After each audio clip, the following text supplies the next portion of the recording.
States go away. The latest victim of Ronan Farrow was Eric Schneiderman. So Eric Schneiderman is a guy you probably haven't heard of. He's the New York Attorney General. If you're in New York, you've heard of him because he's a publicity-seeking publicity hound. He's been going after high-profile targets for a long time. He hasn't really done any good. His biggest win is that he shut down a bunch of fan draft, the gaming sites, basically online gambling sites in 2015 for like a couple of months.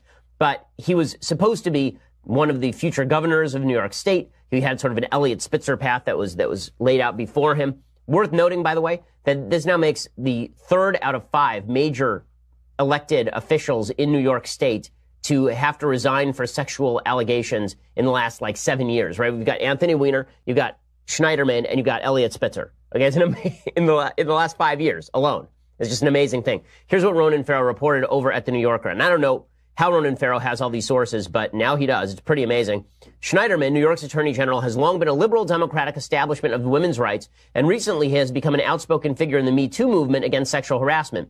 As New York State's highest-ranking law enforcement officer, writes Farrow, Schneiderman, who is 63, has used his authority to take legal action against the disgraced film mogul Harvey Weinstein and to demand greater compensation for the victims of Weinstein's alleged crimes. Last month, when the Times and this magazine were awarded a joint Pulitzer for coverage of sexual harassment, Schneiderman issued a congratulatory tweet praising, quote, the brave women and men who spoke up about the sexual harassment they had endured at the hands of powerful men. Without these women, he noted, there would not be a national critical reckoning underway. Well, now he's got a problem. As his prominence as a voice against sexual misconduct has risen, so too has the distress of 4 women with whom he has had romantic relationships or encounters. They accuse Schneiderman of having subjected them to non-consensual physical violence. All have been reluctant to speak out, fearing reprisal, but 2 of the women, Michelle Manning-Barish and Tanya Selvarantam, have talked to The New Yorker on the record because they feel that doing so could protect other women. They allege that Schneiderman repeatedly hit them, often after drinking, frequently in bed, and never with their consent. Manning-Barish and Selvaratnam categorized the abuse he inflicted on them as assault. They did not report their allegations to the police at the time. Both say they eventually sought medical attention after having been slapped hard across the ear and face and also choked. Selvaratnam says that Schneiderman warned her he could have her followed and her phones tapped, and both say he threatened to kill them if they broke up with him. Schneiderman, of course, denies all of these allegations, but resigned literally 3 hours after the story broke. So a couple of things worth noting here. People in positions of power can do really horrible things, which is why it is deeply important that we have institutional checks on power. Okay, when you have people who have the capacity to ruin your life with a phone tap, when you have people like Schneiderman running the Attorney General's office and threatening people, it's really, really dangerous. And this is why so many people ought to be more skeptical of power. It's why more people ought to be libertarian when it comes to the use of government power and the restraints on government power. A third former romantic partner of Schneiderman's told Manning-Barish and Selvaratnam he also repeatedly subjected her to non-consensual physical violence, but she told them that she is too frightened of him to come forward. The New Yorker has independently vetted the accounts they gave for allegations. The 4th woman, an attorney who has held prominent positions in the New York legal community, says that Schneiderman made an advance toward her. When she rebuffed him, he slapped her across the face with such force that it left a mark that lingered the next day. She recalls screaming in surprise and pain and beginning to cry and says she felt frightened. She's asked to remain unidentified, but shared a photograph of the injury with the New Yorker. So what did Schneiderman say? He says, in the privacy of intimate relationships, I have engaged in role-playing and other consensual activity. Oh, that's what they're calling it now. I have not assaulted anyone. I have never engaged in non-consensual sex, which is a line I would not cross. So these stories are really, really wild. So one of the stories here is that there was one of these women who says that he called her his brown slave. Okay, when Schneiderman was violent, he often made sexual demands, according to one of the former girlfriends. He was obsessed with having a threesome and said it was my job to find a woman. He says he'd have nothing to look forward to if I didn't and would hit me until I agreed. She had no intention of doing this. She recalls, quote, sometimes he'd tell me to call him master and he'd slap me until I did. Selvaratnam, who was born in Sri Lanka, has dark skin, and she recalls that he started calling me his brown slave and demanding that I repeat that I was his property.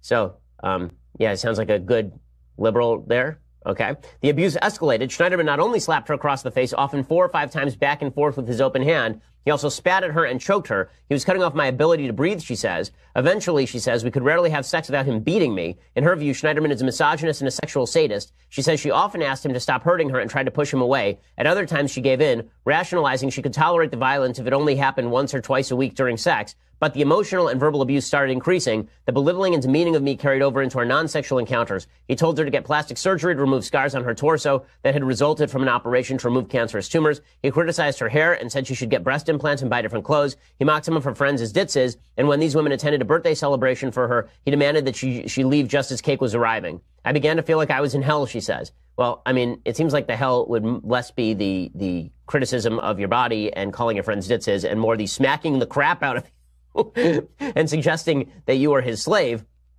Apparently, Schneiderman routinely drank heavily, a bottle and a half of wine or more. He also took sedatives. Now, the thing that's hilarious about all of this is you'll recall that Schneiderman was a hero to the left until 5 minutes ago. Right now, listen, this is not the fault of everybody on the left who didn't know that Schneiderman was doing all of these things. But it is worthwhile noting that those who are held up as heroes very rarely are. Samantha Bee, of course, just a few weeks ago, was talking about how Eric Schneiderman was going to save the country from Donald Trump. But there is hope on the horizon. A hero who stood up to democracy's nemesis before. Look up in the sky. It's a bird. It's a plane. I'm Eric Schneiderman, and I'm the Attorney General of the state of New York. And with great power comes great responsibility. Oh, my God. He's Schneiderman, Schneiderman, does whatever a Schneider can. Only he can save us all. No, it is not going to be one hero. It's not going to be a quick fix for this. This white mamba might be the one to save us. We're going to save ourselves together. You're going to save us. We're going to do it. But that requires a lot of people other than state attorneys general getting engaged. Please be my hero. Okay, that is Samantha Bee. Okay, and this is what the left wants. The left was looking for a hero. They picked the wrong guy. It turns out they sort of picked the wrong guy. Oopsie daisy. Now, what is hilarious about this is that a lot of people in New York have known that Schneiderman is a kook for a really long time. One of those people is Donald Trump. So here is Donald Trump tweeting about Eric Schneiderman from not all that long ago, right? This is August 2013. Do you ever sometimes wonder if President Trump is actually a hero from the future who's sent back to the past to warn us all of what's to come? Because when you look at his Twitter feed, there's a tweet for literally everything. It's like Terminator 2. He's been sent from the future in order to protect us from Eric Schneiderman. This is him in August 2013. Quote, wow, I just found out that A.G. Schneiderman met with President Obama in Syracuse on Thursday and sued me on Saturday. Same as IRS, etc. And then he said that Schneiderman was a freak. Okay, but this is back in 2013. Thug politics, lightweight hack, meets Schneiderman, meets with Obama on Thursday, then brings frivolous suit on Saturday. And there was more of this. He continued to tweet about Schneiderman. Governor Cuomo is right about one thing. Attorney General Eric Schneiderman does wear eyeliner. What the hell is up with him? And finally, is there one more? And then he says, Wiener is, this is the one that's amazing. This is from September 2013. Wiener is gone. Spitzer is gone. Next will be lightweight AG Eric Schneiderman. Is he a crook? Wait and see. Worse than Spitzer or Wiener. Well, there he is. There's the man from the future warning you about what was to come. And was Donald Trump ever right? He was indeed. It turns out that Eric Schneiderman is, in fact, the worst kind of human. Now, there are a couple of things to note about his presence in the Me Too movement.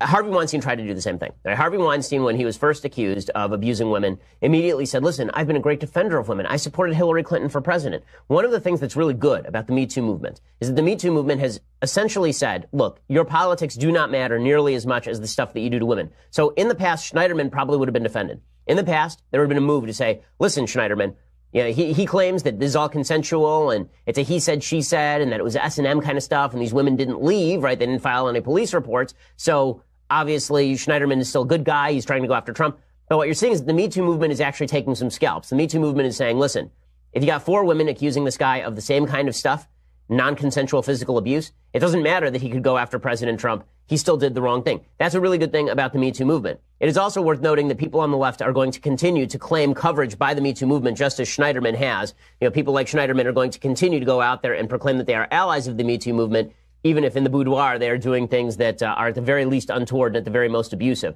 So that is worth noting as well. Now, what the left has immediately done is they say, well, now that we got rid of Schneiderman, I mean, this shows that we are clean and we are honest, right? Unlike the right, which has retained President Trump, despite all the allegations against President Trump, you know, the left has dumped Schneiderman by the door. Now, the left didn't dump Schneiderman, right? Schneiderman dumped Schneiderman. Schneiderman said, I can't stand this anymore. I'm out, because he knew what was coming. And it was more of these reports, and none of them were going to be good for him. But President Trump has stood by and said, I'm denying all of this. So denial still has a certain amount of power in the public mind.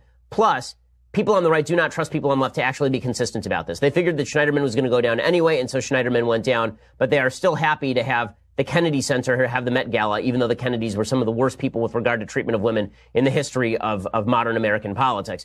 I want to talk a little bit more about the differences between Trump and Schneiderman in just a second, and what the right should do about President Trump's penchant for mistreatment of women, or alleged penchant for mistreatment of women, in just a second. First, I want to okay, so the left is saying that the right are being hypocrites on Schneiderman, that we're sitting around and we're cheering the downfall of Eric Schneiderman, but we have yet to call for the resignation of President Trump over all of the allegations. Well, there are those of us who called for President Trump to actually drop out of the race when a lot of these allegations first hit in the middle of the campaign. The difference, again, between Eric Schneiderman, I've said this about Trump and Franken, I've said this about Trump and Schneiderman now.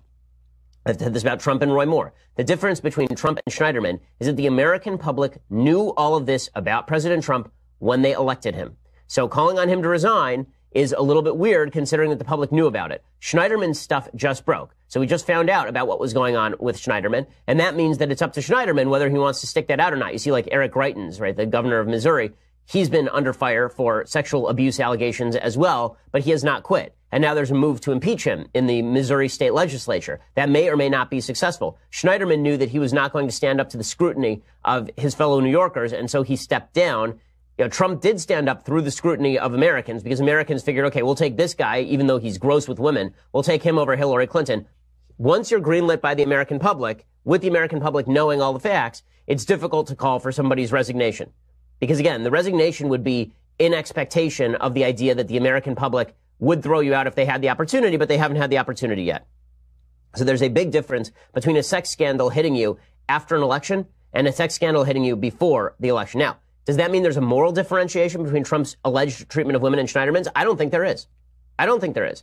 I think that the allegations against Trump are very serious. I think they have been serious for a very long time. I think that Trump has a long history of being extraordinarily degrading toward women. I think all of that is true. I also think we knew all of that, which is why when Stormy Daniels is on national TV and the left thinks that Stormy Daniels is somehow going to damage Trump, the answer is no, it's not going to damage Donald Trump, not in the slightest, because everyone knows who President Trump is. Everyone knows what President Trump has done. Everybody knows, you know, the kind of person that President Trump is, and none of this is any sort of grand shock with regard to Trump. Does that make Republicans hypocrites? You're not a hypocrite unless you say that what Trump did with women is okay. And again, it's not hypocrisy to say that Trump isn't obligated to resign if the public greenlit him after they already knew about all this stuff. If a lot of new stuff broke about President Trump,